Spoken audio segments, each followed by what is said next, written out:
Now, one concern in the classroom that many professors cannot address is classroom seating. There's ample seats in most lecture halls on campus, but there's not much room for handicapped students up front.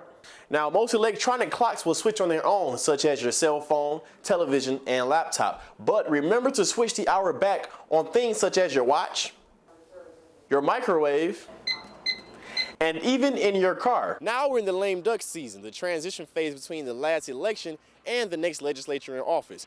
Legislators now have 3 weeks to get any bill passed and signed, or it'll be taken care of next year. The Spartan Marching Band is out here each day to protect Sparty during Michigan Week. Tonight, Coach D'Antonio showed up with pizza to show his appreciation for the band's support. Governor Rick Snyder says there's a need for more road funding, and Republican Senator Rick Jones believes all legislators can agree. The governor has determined we need 1.2 to 1.5 billion to really maintain the roads every year. How we get there is the big question.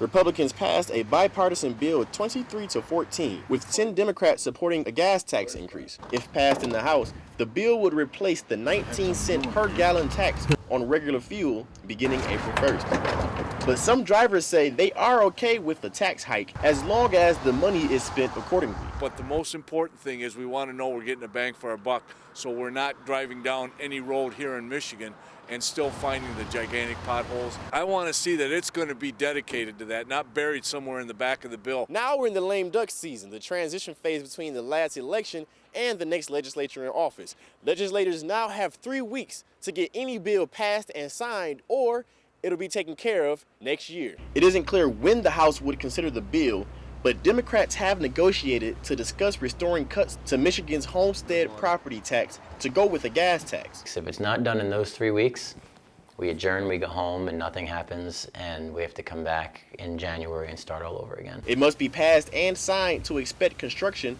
to begin next summer. I don't want to see taxes go up, but the reality is people are paying this anyway. You know, every time you hit a big pothole and, you know, you have rims that get shattered or you have bumpers that get, you know, demolished. I'd rather be paid at the pump and I don't have to hit the pothole and bring my car to the mechanic for a day. I mean, my wife and I have 11 grandchildren and 2 great-grandchildren. We want the future to be bright for them going forward and not to have to struggle on whether they put gas in their vehicle or food for their families, and that's most important. For Focal Point, I'm Tyler Clifford.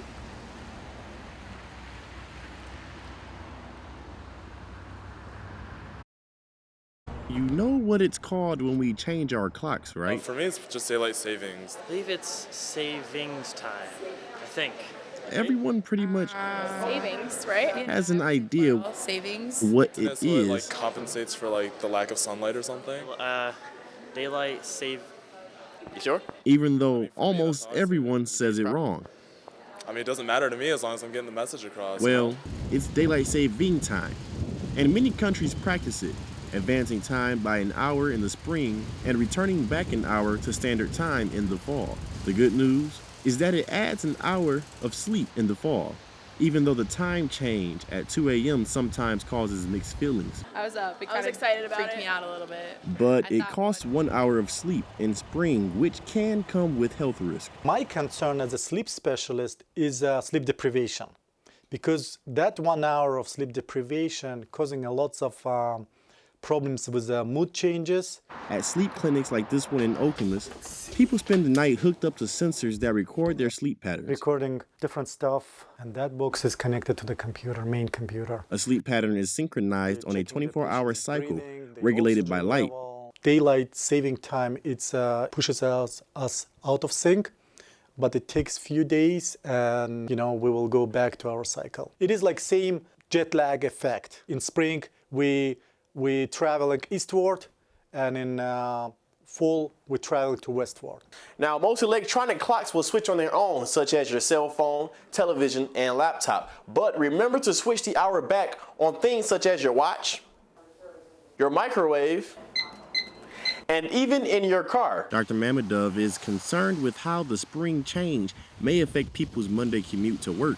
First of all, drivers drive in darkness, so that's why there is a more chance of accidents, and then they most likely to be sleep deprived for 1 hour.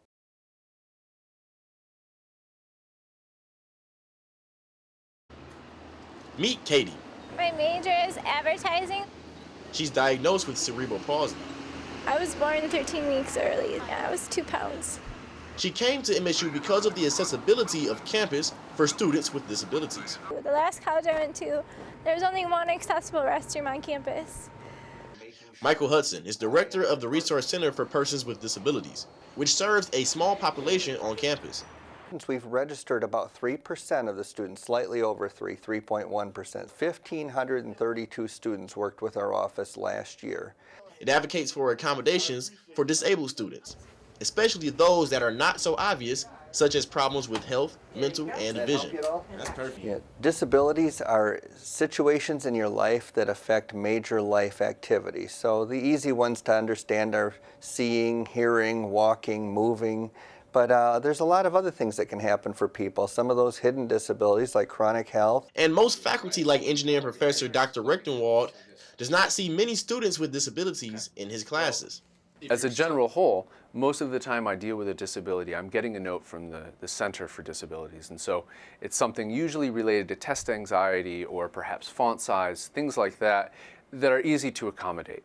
But he has learned to address issues with students that are colorblind, learning not to use red font on important text. And I was very glad for that because it was clear that I had a red font in a very important place, and it had just never occurred to me that a student could be colorblind and not notice a red font. So I did a little research on my own to figure out what colors I could use and couldn't use. Now, one concern in the classroom that many professors cannot address is classroom seating. There's ample seats in most lecture halls on campus, but there's not much room for handicapped students up front. In that big lecture hall they have, I can only sit in the back of the classroom. So if a professor doesn't use his microphone, I can't hear what he's saying. He then has to write on the chalkboard, which I can't see from the back of the class because he writes so small. For Focal Point, I'm Tyler Clifford.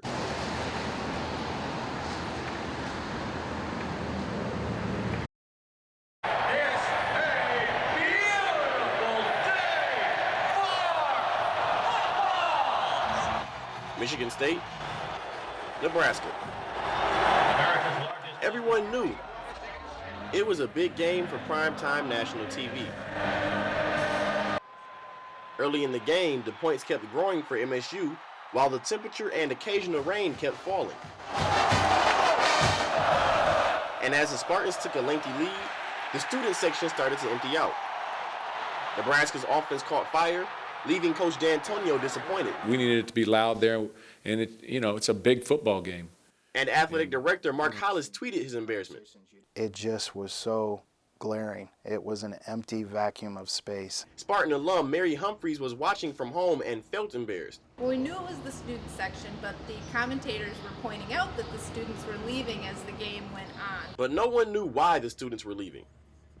I feel like the games aren't tailored for the students to go to. Which senior studio arts major Stephen Foster says is what needs changes. I was cold and every refreshment was too expensive. Students arrived hours early to get the best seats for a game that lasted 4 hours long. In the student section, we have a wild atmosphere. It's very intense, no sitting allowed.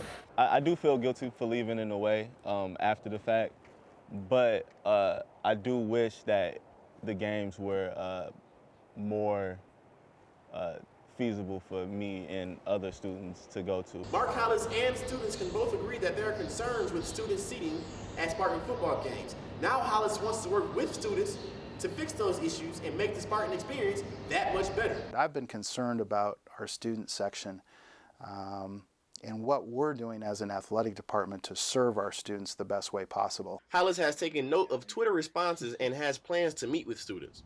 If a positive comes out of adversity, the positive from those tweets is the discussion is now on the table, and it hasn't been. They're proactively trying to get more people to go to the games and stay to the game. I think the smallest thing makes a champion. It takes you from good to great. Right now, the small thing that I want to see changed is what can we do to create the most energy in that stadium from kickoff to the end of the game? And we're making those changes. Hollis wants to see these changes ready by next season. For Focal Point, I am Tyler Clifford.